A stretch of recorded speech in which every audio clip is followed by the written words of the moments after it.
You'll jeopardize your life one way or another. It is everywhere. It can pass into all the cells and tissues of your body. It was a very progressive decline in my dreams ensued. Alcohol is normalized in our society. You want to figure out something that you're doing with your life that's worth not getting drunk and screwing up. They drink in search of happiness and in the search of a lifestyle that they thought it might bring them joy. It didn't, and one morning it hit them. Even though they've been drinking a lot, but they're still not happy. What's that about? In high school, the motivational speakers warned against drugs, but alcohol barely got mentioned. Alcohol became part of their life. You might say, well, why do people drink too much? It's like, if you like alcohol, that's a stupid question. It is ingrained. It's the social glue adhesive that sticks everything together. And moms would echo, it's dangerous. You don't want to do it. You don't want to end up like that. Over 3 million people worldwide will die this year to alcohol-related causes. From joyous baby showers, christenings, Freshers' Week, weddings, parties and barbecues, to solemn funerals and everything in between, alcohol accompanies every occasion. A mom's caution echoes in my ear, while witnessing all those people making fools of themselves under its influence. We've been brainwashed into thinking that there are just two types of drinkers. They are those at rock bottom, suffering from alcohol dependency, and the rest, happy social drinkers who can occasionally handle their drinks. You do stupid things when you're drunk. You hurt yourself. You compromise your health. It's really hard on the people around you. You tend to turn into a liar, and it screws up your life. Yeah, sure, it may provide temporary fun, but isn't there something more substantial? They burned bridges, rendering themselves virtually unemployable.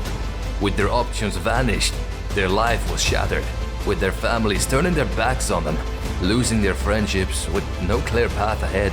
But the reality is different. Spectrum is broader. And my advice is simple for them. Dismount the booze elevator before it nosedives. And I just continued to dig that hole deeper and deeper and deeper until one day I had that moment that you hear with people who are in recovery, that moment of clarity. Where I realized I just couldn't live this way any longer. My elevator had reached the rock bottom, and I confronted my threshold of pain. You know, this pain, revolving around the fear of change, became insignificant compared to the anguish I felt in that moment. And that's when my transformation began. I spent 100 days in a treatment center, knowing my life hung in the balance. I acknowledged that intelligence alone couldn't save me from my self-destructive path. I needed a new skill, a fresh perspective, and a reinvigorated approach to life. Or else I faced a grim fate, jail or worse. Now, about a year and a half later, my life has taken a remarkable turn. It is truly extraordinary. To anyone watching or listening, the pressure on young people isn't just about drinking. It's about finding happiness through a haze of intoxication. But if that doesn't work for you, if you're waking up feeling unfulfilled as compared to your peers, it's time to contemplate. You don't have to follow the crowd. And what's better isn't being straight and not making mistakes. It's like that's all prohibition in some sense. What's better is, no, you need an adventure, man. Find something worth pursuing, something that makes you eager to rise up each day. That's the actual substitute for addiction. Excessive drinking is considered 13 or more drinks a week. If you have 3 glasses of wine every night, which would be splitting a bottle of wine with your friend, your husband, whatever, you fall into that category.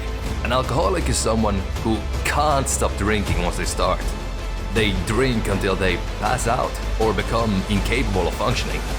Everyone around them realizes the problem. Slurred words, unsafe driving, getting DUIs, trouble at work, signals of a life in disarray. But excessive drinking is reaching 13 drinks a week.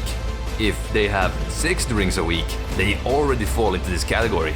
For women, this level increases the risk of breast cancer by 40%. Up to 10 drinks a week, a staggering 70% higher chance of breast cancer. So just the health benefits, cutting back on alcohol is astounding. Research from England shows that just 30 days of sobriety, this can lead to a longer life, cleansed kidneys, reversed arterial sclerosis, and newfound energy. They're losing weight, Most of the things that we do that are addictions are to numb out our anxiety, to numb out our pain, to numb out the memories of trauma, to numb out our discomfort. Around being in a social situation, they fear they won't be fun, attractive, or relaxed without alcohol. But that's a myth.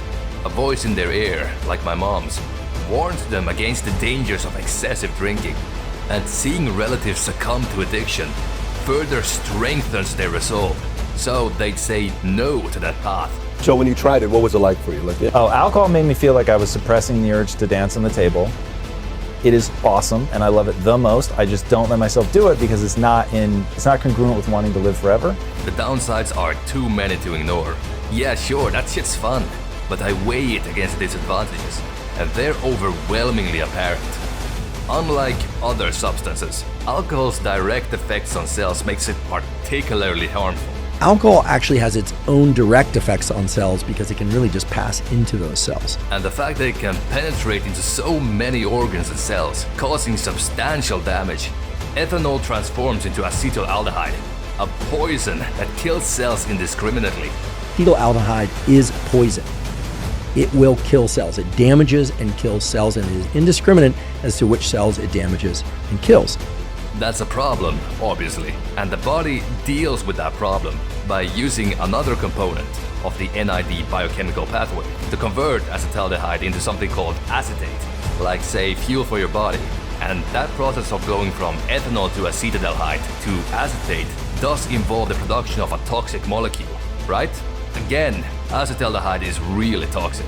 If your body can't do this conversion of ethanol to acetaldehyde to acetate fast enough, well, acetaldehyde will build up in your body and cause more damage. So it's time to reclaim your life, to break free from the chains of alcohol, embrace the empowering journey of transformation where greatness awaits. I think most people don't realize that being drunk is actually a poison-induced disruption in the way that your neural circuits work. Choose to live authentically, liberated from the clutches of alcohol.